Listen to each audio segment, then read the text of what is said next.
Come one, come all, for today we have two guns. In 3, 2, 1.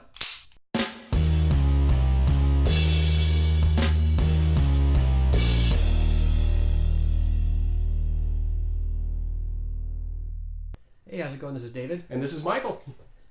And today we have two guns for you. Although he's not happy about it. Well, You'll find out. you'll find out. Yeah. Anyway. So today we're going to be doing a review on a handgun I've been wanting for a while. This is the Russian Tokarev TT-33. No, that's a holster. It is a holster, but there's a Tokarev on the inside. Are you sure? Yeah. Wait. There could be something in there. So this is the Russian Tokarev TT-33. And a lot of times when you see Tokarevs, you see the the $200 Romanian ones you buy from J&G, or Hungarian, or Yugo from these get from Classic Firearms. What about? And let's see. There's also Chinese, and North Koreans, and Vietnamese. They're Egyptian. Everywhere. Yeah, they're everywhere. They're everywhere. These things serve the Iron Curtain countries for many years during the Cold War.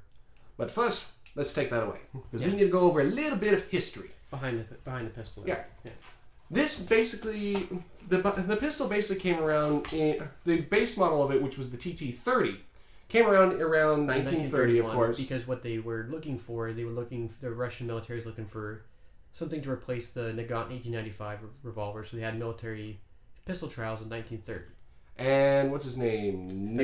Fedor Tokarev? Fedor Tokarev brought out his design, and the Russians kind of fell in love with it because it was simple, it was rugged, and its cartridge fired very powerful for what it is. It fired a submachine gun round that's, it's an 85 grain neck 30 caliber projectile. So even though it's 85 grains, it's coming out at 1,600 feet per second, which is pretty fast. Now, the round was based off of the German 7.63 by 25 Mauser round, but it was actually shortened slightly down to 7.62, or narrowed slightly to 7.62 by 25 Tokarev.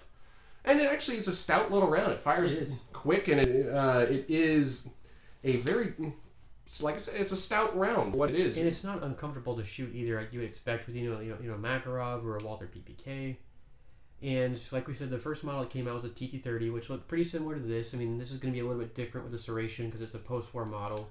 But with the TT-30, the Russian military really liked it, but they made a little bit of changes. Like it had a removable backstrap that got taken out. It had some changes to the barrel contour, and pretty much all the changes they made were to simplify it and get rid of unnecessary parts, so that way it's more reliable with less parts.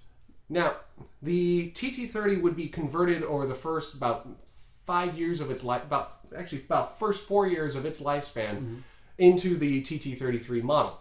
Once that was done, because they had probably a few hundred thousand, at least almost a million of them, at least, all ready to go and everything. So the TT-33, even though it's named after, that's my dog by the way, named after the year it was put into produce, which was 1933, first models of the TT-33 weren't being made new until 1936. 1935, 1936, somewhere in there. Very confusing with the numbers sometimes. But by 1936, there were no more conversions, and the TT-33 had started taking its point. And to be honest, the Russian military just loves the darn thing. It is based on the Colt pattern. Yeah, it is loosely based off the Browning 1903, and it does share some features that are similar to the 1911. And really, the only safety to speak of on these is the half cock like a 1911, where if it's in its half cock position, the firearm cannot discharge. So it's locked, and you can't bring the slide back. The unfortunate bit was later on, once these things started being imported into the U.S., the U.S. started saying, "Well, no, this thing's dangerous. It has no manual safety," because obviously they weren't aware of the half cock feature. And you'll see a lot of TT-33s that were imported into the U.S. that had a wide variety of manual safeties. They had things like this thing here, which is roughly similar to It's not as bad as it could be. It's roughly similar into the position of a 1911 safety. Not the same function, of course. I believe they also had 1911 style safeties. They had this weird push button thing that was up by the trigger guard. And that's something you'll see like on the Romanian models. Yeah. And with these ones right here, you'll see that it's just engaged to the left. It won't fire. And the slide can't make its full trip. Yeah, it can, but it can. It can? Oh, it can. Sorry, it's not. I'm wrong. Not locked into place. Yeah. So, I mean, it's kind of an unfortunate bit when you for them to be modified like that. Because if they're modified, say this will go from it being a $500 pistol to $800 or $900, but it's not modified or not import marked like how mine is.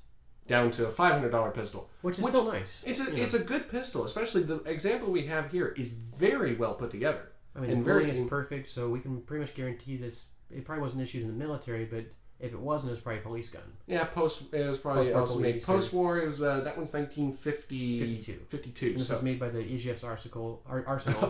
Huh? Yes. Welcome to the EGF's Arsenal. Yes. And there was two manufacturers in Russia that made them, Tula and Izhevsk, and the post-war Izhevsk ones tend to be fairly difficult to find. Now, what are let's see, production numbers for the TT-33, not the 30, the 33, the proper ones would have been. It was. I know total for the Tokarev pistols it was probably, 1.7 million, but with these it's probably, I want to say it's 1.2, 1.3 million if I remember right with the Russians. We'll put the proper number right here. Yeah, we'll put the proper number above. Okay, and we're good. Now, like I said, this one is actually a very good pistol. It's in good shape, even though it does have the safety. We're not going to safety and import mark. You beggars can't be choosers if they want a Russian one. Shush, dog. My dog is not very happy about him being here. Sorry. Anyway, we'll get back into this. We'll try to ignore that, and I'll try to make him quieter.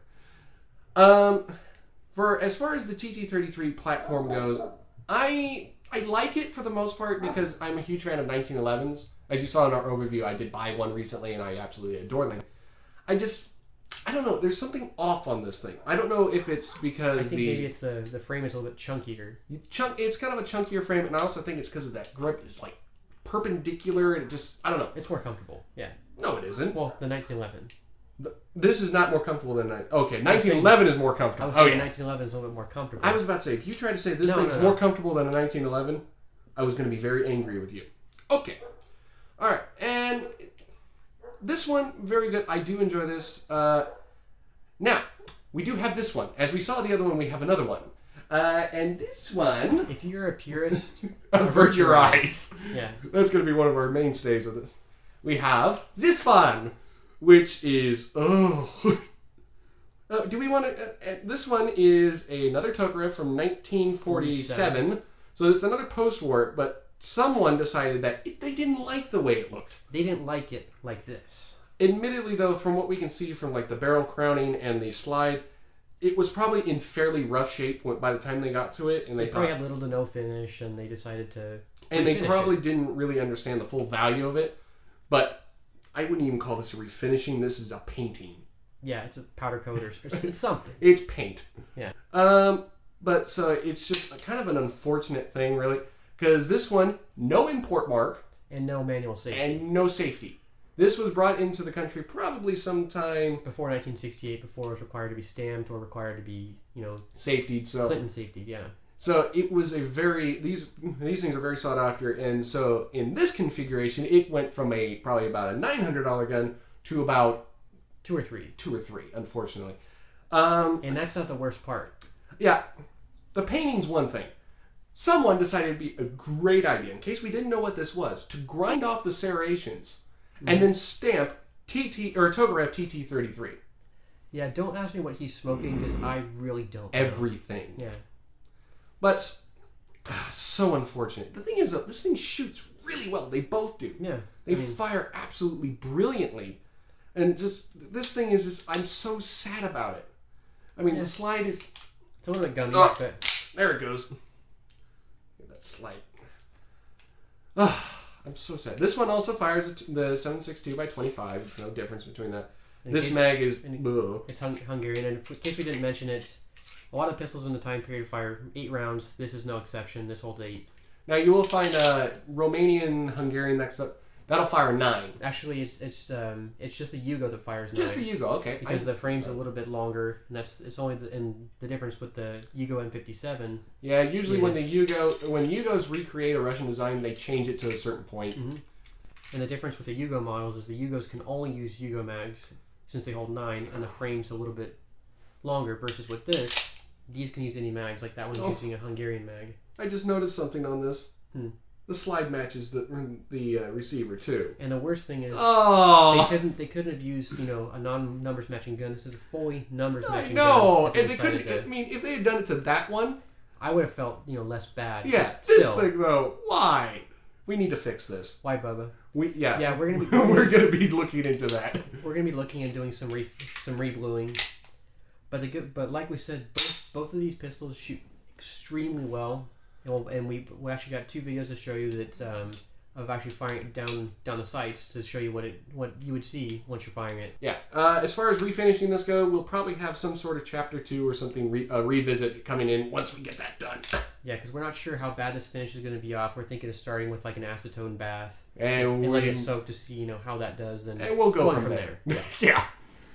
And one thing I noticed with these, for being a 1950s gun or being a World War II era, the trigger really isn't that bad. I mean, it's got a nice crisp, trigger. I mean, it's a little heavy. The travel time is forever though. But it's such a crisp let off in the. It is kind of like almost a 2-stage. Mm-hmm. It's about. I would say it's probably about the weight, roughly to a 1911, a GI model at least. So yeah, it's definitely. I mean, given the pistol, I would give the TT-33 as an all-rounder, because considering that we basically have 2 guns here that kind of show a wide variety of what these things come in and how they're supposed to be. Yeah, I would give the TT-33 in my book as an overall probably about a 7 to an 8. It's definitely not something I'm overly crazy about, but I do like the round is stout. The weight is good. It's comfortable to shoot. Roughly. There are more comfortable things out there. Yeah, but as far as the age, it's not something that's going to hurt you like a Makarov or something while you shoot it. True. The one thing I would say, you probably can get a better grip because you got smaller hands than I do. Yeah. For example, just to kind of show it, you do it first. When he grips it with one hand, he can get his hand properly on there. When I grip it with one hand, my pinky is about to fall off the end. It kind of shows you the difference in our grips. Mm-hmm. So that's probably why this one's probably these are a little bit more comfortable for you. But we do enjoy these every so much, and like I said, chapter 2 will be coming when we look into fixing this. Yeah, I mean, I think overall I'd give it between an 8 to a 9. I mean, it's something that I've always wanted, for the longest time after owning, almost 20 Mosins over, or time span of 3 or 4 years. And the cool thing is, a lot of times when you get these, you actually get them with a holster. They'll come with, landing. That is cool. I'll give you that. They'll come with, an extra mag. Like I have one. They'll come with a cleaning kit. And a lot of times, if you buy the $200 Romanian or Yugo models, you actually get a nice holster with it, and it's kind of a nice starter package if you're looking for, if you're just getting the military surplus guns and you want a handgun that's it's inexpensive but yet it's historically significant, that's not going to break the bank. I would definitely look at getting one of the Romanian TTCs or something like that. Actually, I'll agree with that. Because if you're going for World War II era stuff or stuff like that, you look at anything that was being fielded by any of the other powers at that time period. I mean, P-38s they run expensive. Lugers definitely run expensive. Oh god, 1911. I think the cheapest World War II issue 1911, which was in terrible condition, probably $700 or $800. 7 or 8, yeah. Yeah. Let's see here. The Brits would have been fielding in 1911 as well. Also, Webleys. Yeah. Webleys, those are expensive, and their rounds are even more. Mm-hmm. So yeah, definitely, if you're going to get into starter Milsurp pistols, Tokarev, I would give a good thumbs up for that. Mm-hmm. I mean, the only thing that we've noticed is with disassembly, it is kind of a pain, because the way that these come out is there's a pin that holds a slide on, or a little clip that holds a slide on. The slide release pops out, then the slide comes off. But the only problem is getting it back together. Yeah, you got to keep a hand on the spring, because if you don't, that spring spring will shoot off and you'll never see it again. Or it'll bend over and it won't go back in the gut. It's a pain in the butt. 1911. It's built on a 1911 disassembly system. So if you know how to disassemble a 1911, you'll feel pretty much at home with this. Yeah, exactly. Is there anything else we want to go over? No, I think that's it. I think I covered everything that I know. If you have any information that we didn't cover or maybe we got wrong, definitely let us know down in the comments. We do enjoy learning about this stuff, even if we're wrong, because we can be wrong all day long, and we'll be happy to be educated. Other than that, thank you very much for watching. So, like if you enjoyed, subscribe if you do want to see more. Next video will be the P08, yes? P08 Luger. Which will be coming out very soon, hopefully. Thank you very much for watching. We hope you guys are doing well. This is Michael. This is David. And thank you very much for watching. Good night! Deadpool is dead, thanks to this. All in wins, we'll see. 2